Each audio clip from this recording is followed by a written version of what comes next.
Hello everyone, welcome to S1 coaching centre. आज के video में हम लोग एक बार फिर से स्टैटिक जीके को कवर करने वाले हैं। जो ये वीडियो का पार्ट 4 है। इसका पार्ट 1, 2 और 3 हो चुका है। जिस किसी ने नहीं देखा है वो ऊपर आई बटन में या फिर चैनल के प्लेलिस्ट में जाकर के देख सकते हैं। तो चलिए वीडियो को हम लोग स्टार्ट करते हैं। तो देखिए, आज का जो वीडियो है, इस वीडियो में हम लोग भारत की जनगणना 2011 की जनगणना के बारे में हम लोग जानते हैं, क्योंकि इस टॉपिक से अक्सर 1 या 2 क्वेश्चंस किसी भी एग्जाम में देखने को मिल जाता है। तो वीडियो को आप ध्यान से देखिएगा। चलिए शुरू करते हैं। देखिए, सबसे पहला है कि भारत में पहली जनगणना की शुरुआत कब हुआ था। क्या है कि भारत में पहली जनगणना की शुरुआत कब हुआ था? तो 1872 ईस्वी में हुआ था। कब? तो 1872 ईस्वी में। किसके समय में? तो लॉर्ड मेयो के कार्यकाल में शुरू हुआ था।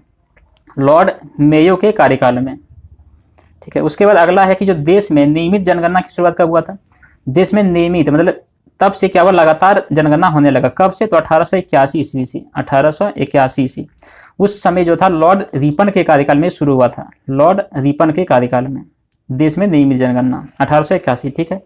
उसके बाद कि स्वतंत्र भारत की पहली जनगणना मतलब आज़ादी के बाद 1947 में जब आज़ाद हुआ था इंडिया 15 अगस्त 1947 को, उसके बाद जब पहली बार जनगणना हुआ इंडिया में, वो कब हुआ? तो 1951 ईस्वी में। 1951 ईस्वी में हुआ। ठीक है। उसके बाद अगला देखें कि जनगणना का महान विभाजक वर्ष किसको कहा जाता है। तो जनगणना का महान विभाजक वर्ष जो कहा जाता है वो 1921 ईस्वी को कहा जाता है। किसको? तो 1921 ईस्वी को।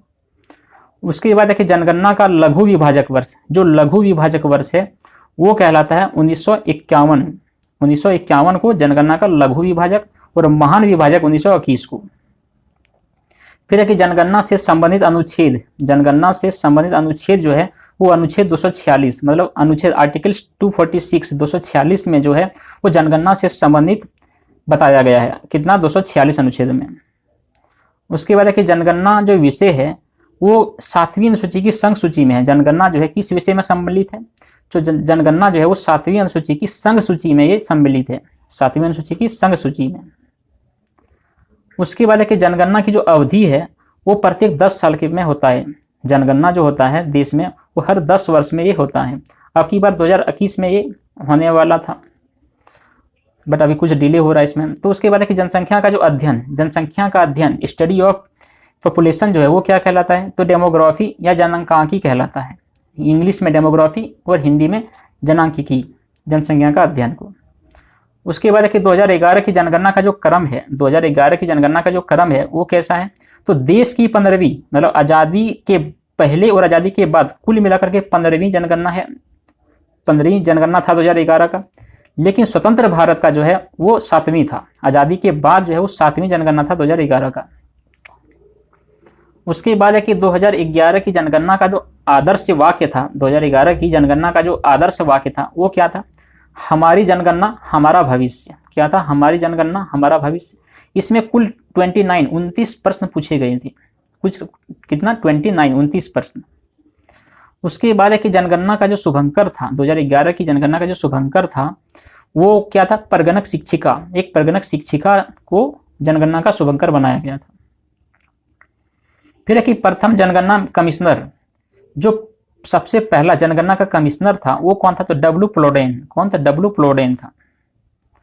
उसके बाद फिर अगला है कि स्वतंत्र भारत के प्रथम जनगणना आयुक्त, स्वतंत्र भारत आजादी के बाद भारत का पहला जनगणना आयुक्त कौन था? तो R.A. गोपाल स्वामी। कौन? R.A. गोपाल स्वामी। कब? तो 1949 से 1953 के बीच में था ये। फिर है कि 2011 की जनगणना का जो आयुक्त था, 2011 की जनगणना का आयुक्त कौन था? तो C. चंद्रमौली। 2011 की जनगणना का आयुक्त कौन था? C. चंद्रमौली था। और स्वतंत्र भारत का पहला कौन था? तो R.A. गोपाल स्वामी। ये याद रखिएगा।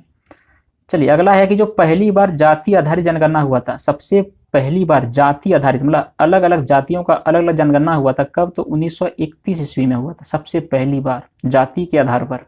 कब? 1931 में। फिर है कि विश्व जनसंख्या दिवस मनाया जाता है हर साल। कब? विश्व जनसंख्या दिवस मनाया जाता है 11 जुलाई को। कब? 11 जुलाई को विश्व जनसंख्या दिवस मनाया जाता है हर साल। ठीक है।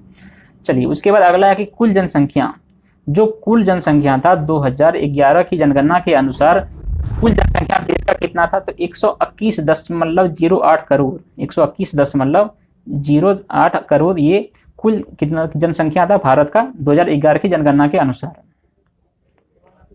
उसके बाद है कि भारत में विश्व जनसंख्या का जो भाग था, भारत में जो जनसंख्या था पूरे विश्व का कितना था, तो 17.5% था। पूरे विश्व का भारत का जनसंख्या था वो 17.5% था। चलिए अब देखते हैं कि पुरुष जनसंख्या कितना था। 2011 का जनगणना के अकॉर्डिंग के अनुसार पुरुष जनसंख्या कितना था, तो 62.32% था पुरुष जनसंख्या, जो कुल का 51.47% था। और महिला जनसंख्या जो था वो 58.75 करोड़ था, जो 48.53% था। उसके बाद है कि दशकीय वार्षिक वृद्धि दर क्या है, कि दशकीय या वार्षिक वृद्धि दर मतलब दशकीय, हर दशक में कितना वृद्धि हुआ था, तो 17.7% वृद्धि देखा गया था हर 10 साल में, और 1.64% की वृद्धि देखा गया था दशक वृद्धि में। उसके बाद कि कुल साक्षरता दर जो था वो 2011 की जनगणना के अनुसार कितना था, 73% था, जिसमें से पुरुष साक्षरता दर था 80.9% और महिला साक्षरता दर था 64.6%। फिर अगला है कि जो लिंगानुपात था, लिंगानुपात क्या था, तो देखिए लिंगानुपात था कि प्रति 1000 पुरुष पर 943 महिलाएं, ये लिंगानुपात था 2011 की जनगणना के अनुसार। कितना, प्रति 1000 पुरुष पर 943 महिलाएं। उसके बाद देखिए शिशु लिंगानुपात कितना था, तो शिशु लिंगानुपात था 0 से 6 वर्ष तक ये आंका गया था, 0 से 6 वर्ष तक शिशु लिंगानुपात जो था कितना, प्रति 1000 पर 919। उसके बाद अगला है कि जनसंख्या घनत्व, जो जनसंख्या घनत्व था वो कितना था, तो 382 व्यक्ति प्रति वर्ग किलोमीटर, कितना, तो 382 व्यक्ति प्रति वर्ग किलोमीटर था। उसके बाद सर्वाधिक लिंगानुपात वाला जो राज्य था, सबसे ज्यादा लिंगानुपात वाला राज्य कौन सा था, केरल था। कौन, केरल, जहां पर 1000 पुरुष पर 1084 महिलाएं था, ये सबसे ज्यादा अच्छा था।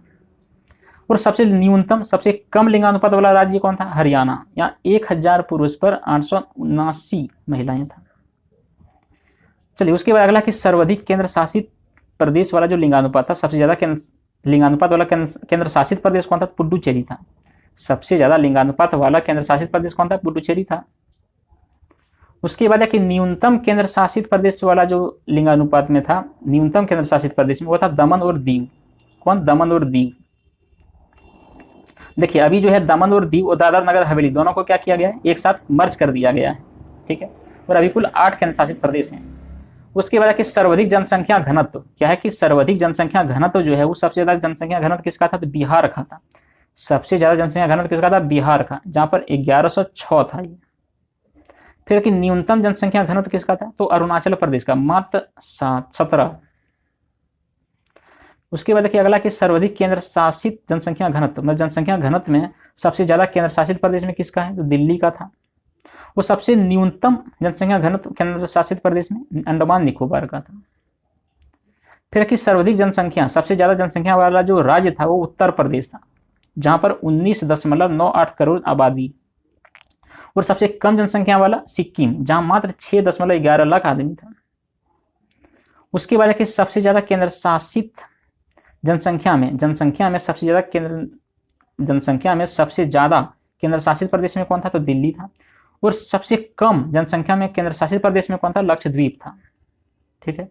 उसके बाद अगला है कि एकमात्र राज्य जहां जनसंख्या घटा था, नागालैंड ही था एकमात्र ऐसा स्टेट जहां पर 2011 की जनगणना में जनसंख्या दर घटा हुआ प्रतीत हुआ था। उसके बाद है कि सर्वाधिक साक्षरता जो है वो किस राज्य का था, केरल का था, जहां 94% साक्षरता दर था, और अभी भी केरल ही है। उसके बाद है कि न्यूनतम साक्षरता वाला राज्य कौन था, तो बिहार, मात्र 61.8% साक्षरता। फिर कि न्यूनतम महिला साक्षरता में, न्यूनतम महिला में भी बिहार ही था, जहां पर महिलाएं मात्र 51.5% शिक्षित हैं। फिर कि सर्वाधिक केंद्र शासित में साक्षरता में सबसे ज्यादा केंद्र शासित प्रदेश में कौन था, तो लक्षद्वीप था। और सबसे कम में केंद्र शासित प्रदेश में साक्षरता में कौन, तो दादर नगर हवेली था। उसके बाद कि अधिक जनसंख्या वाला जिला, तो अधिक जनसंख्या वाला जिला जो है वो था कौन, महाराष्ट्र का थाने। महाराष्ट्र का थाने जिला जो है सबसे ज्यादा जनसंख्या वाला जिला था। ये 2011 का बात हो रहा है। फिर कि कम जनसंख्या वाला जिला था दिबांग घाटी, अरुणाचल प्रदेश का दिबांग घाटी, सबसे कम जनसंख्या वाला जिला। फिर था कि अधिक जिलों वाला राज्य, सबसे अधिक जिलों वाला जो राज्य था वो कौन, उत्तर प्रदेश, जहां पर 75 जिले हैं। तो बस यही है फ्रेंड्स। अगर वीडियो पसंद आया हो तो उसको लाइक करें और दोस्तों के पास शेयर करें। चलिए मिलते हैं अगले वीडियो में कुछ अगले इंपॉर्टेंट क्वेश्चंस को, कुछ टॉपिक को लेकर के। आज के लिए इतना ही। Thank you for watching.